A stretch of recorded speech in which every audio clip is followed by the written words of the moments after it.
Hello folks, my name is Rojo and welcome back to Wizardry 6. Last time I was talking about maybe doing some grinding, etc. And I did a little bit, not too much.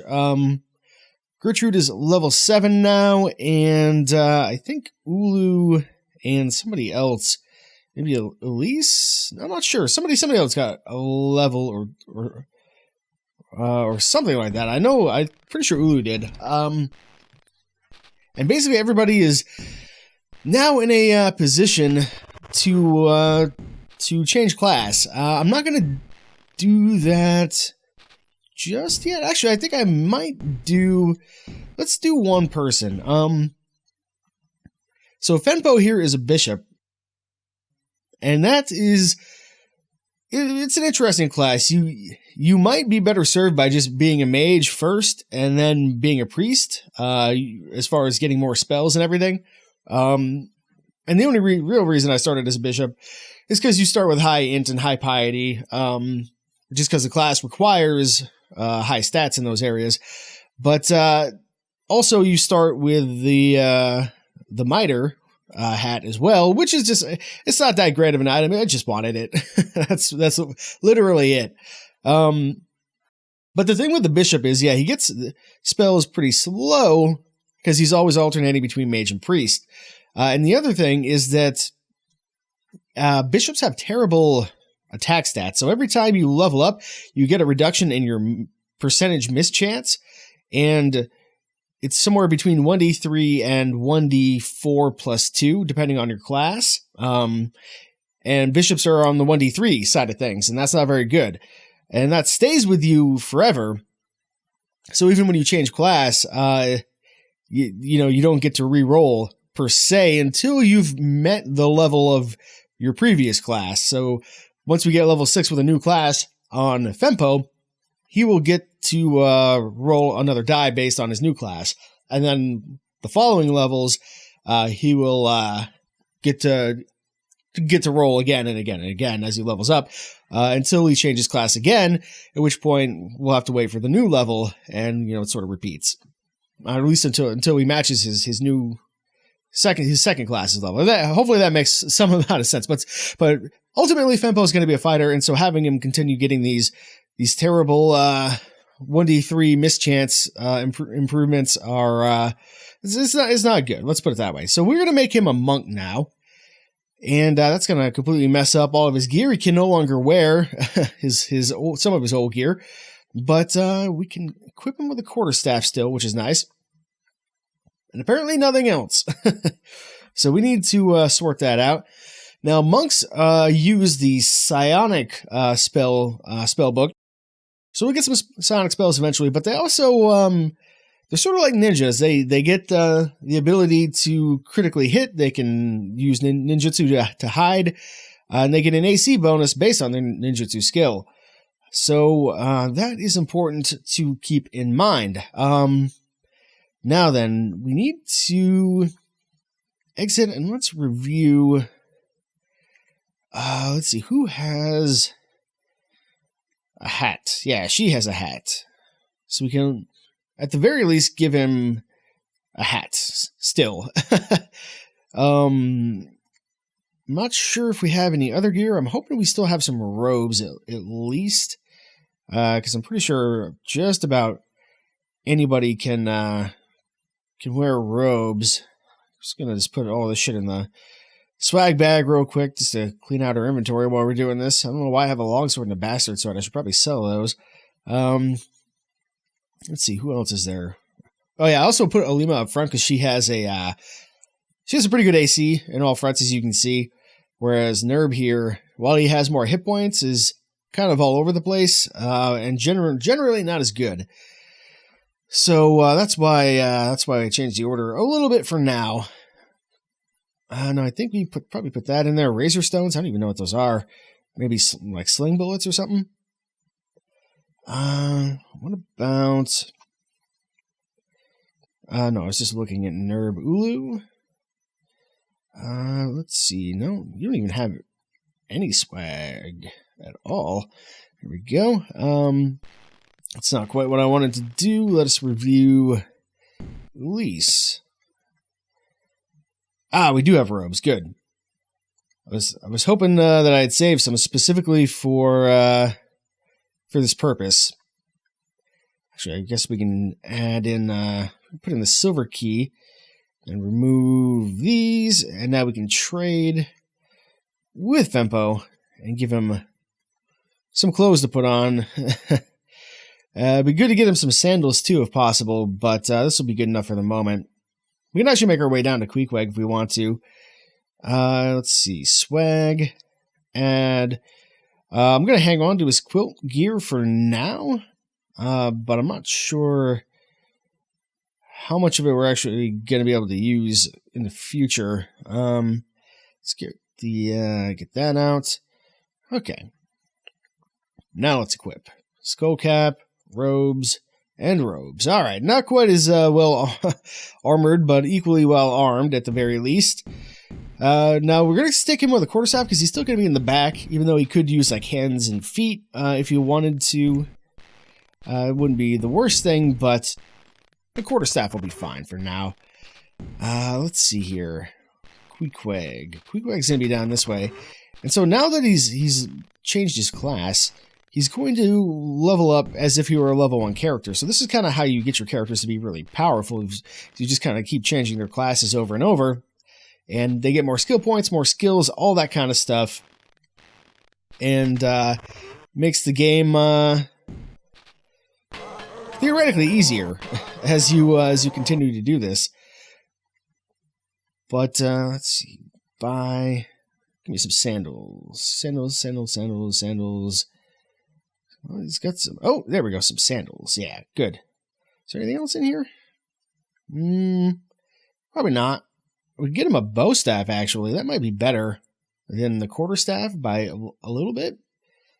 Let's buy a bow staff. It's not expensive, so we might as well grab it. I guess I could sell some other shit as well while I'm here real quick. Like, I definitely don't need this bastard sword, and I don't need this long sword either. Hang on to the leather hauberk for the moment. Okay. So now, if we say this, I think this is like a monk, samurai monk ninja only weapon, which that's what makes me think that it's better. It's two-handed as well, of course. And my assumption is that we'll be able to attack from the back with it. I'm not 100% sure about that, but I think we will. So we equip the bow staff, skull cap, robes, sandals, and then we'll just put this other stuff in the swag bag for now, like so. Okay, let's go find something to fight real quick. Now that we've got him, oh, there we go. Now that we've got him going here. Now, eventually Fempo is going to become a lord, but I think he's pretty well suited to be one already.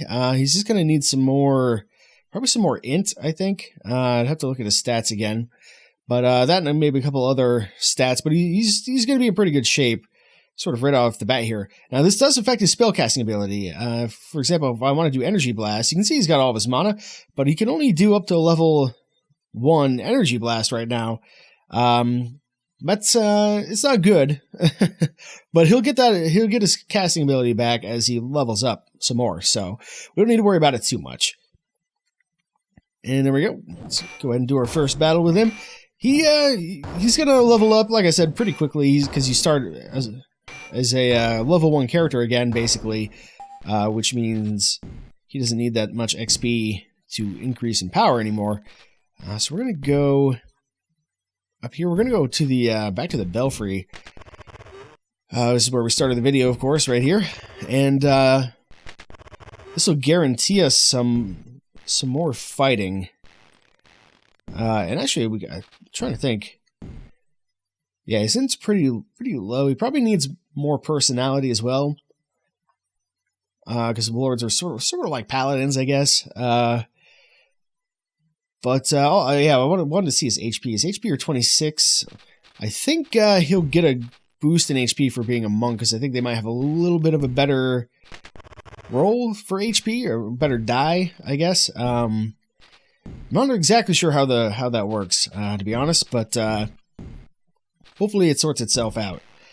Alright, so we got the bell. We're going to hold the rope and jump into the belfry. And yeah, another thing to note is that you saw, I can't remember if I even really mentioned it or just glossed over it, but you saw his stats went back to like kind of like they went down. And so that's because when you change class, your stats will go to the minimum of either your class requirement or your race, your sort of like basic racial minimum. So that's something to keep in mind as well. It makes a pretty big difference when you're trying to change classes. So it basically means we're going to have to get more stats and we will get more stats as we level up, but you know, it's going to be random, so things could go our way, they might not go our way. It's you know, we'll see we'll see what happens. Now he can still cast like some enchanted blades. Maybe we'll do that for a little bit later. But for now, we'll just do something like that, I think. And we'll see how long it takes us to get a level here. It shouldn't be too long. And he can obviously attack from the back, that bow staff, so that's probably good. It's probably better than the quarterstaff. We could actually have Gertrude identify them both if we wanted to, but I'm not going to worry about that so much. I don't think it's necessary. They're probably pretty similar either way, is my assumption. So I don't think it's really going to matter. But it would be interesting to know at some point, maybe. I mean, it's the kind of thing, you can get away, if you just want to go look up a guide somewhere, you can just see all that shit without having to worry about casting Identify ever, basically. And I certainly wouldn't blame you if you did want to use one, because usually, basic damage is at least usually something you get to see in modern games. So I don't know if you want to say that we've been a little bit spoiled by that or not. I totally forgot I was going to do that. Let's see. I think we put the vampire bats to sleep. There's usually a group of vampire bats when you do this, and it's pretty much always the top group. And they can poison, which is less than ideal, so... Alright. I should actually be working on my hiding a little bit, too. Because it's going to be something that I think we're going to need as we go on and fight harder and harder opponents, which actually makes me think I should back up, especially since those bats are dead now. Hide with her. We should just hide with the people who can actually do it, basically. And then these guys can fight. He can actually hide now as well, which is nice. So maybe we'll do that. And I'm not worried about putting those bats to sleep just yet. So these regular bats aren't so bad. But it's especially important for Alima and Fenpo right now, just because they benefit AC-wise from it. Though Alima won't for very long. It's not going to last. So basically, once we're hidden,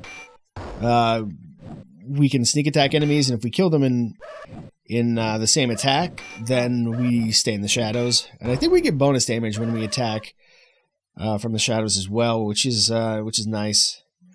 So we do one of those. Sorry about that. I had the phone ringing. And do one of those. And there we go. All right. The phone was on vibrate, so I don't know if you could hear it or not, but I figured I would shut it off. Nonetheless. So I think we got one more fight ahead of us, and then we'll have one level on Fempo, maybe, I think. At least that's my guess. Huge bats this time. That's interesting. I think we have you hide. Kill that, and you can hide as well. You can hide, and you will put these guys to sleep. All right. Wow. We can actually kill these vampire bats without even putting them to sleep now, which is kind of nice.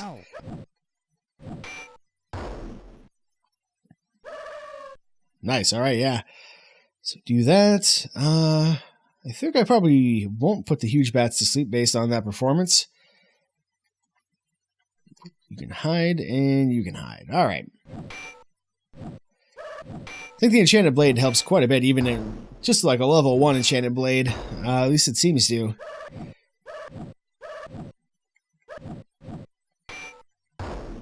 Let's see if we get our level here. Yeah, okay, these guys are almost all dead. Let's go ahead and fight. Yeah, you can see sometimes you get backstabs too. Like I don't think it happens every time. More of the point, I don't know how you backstab with your fists, but that's fine. Some kind of ninja technique, I'm sure. But yeah, I'm curious of how that works. Does it do more damage? A lot more damage? That was a good level for him.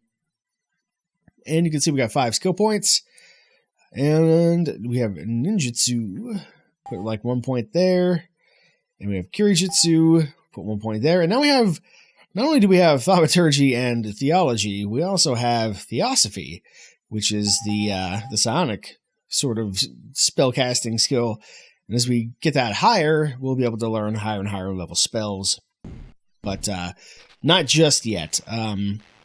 The higher level spells don't come until, or well, the spells in general don't come until at least level 3.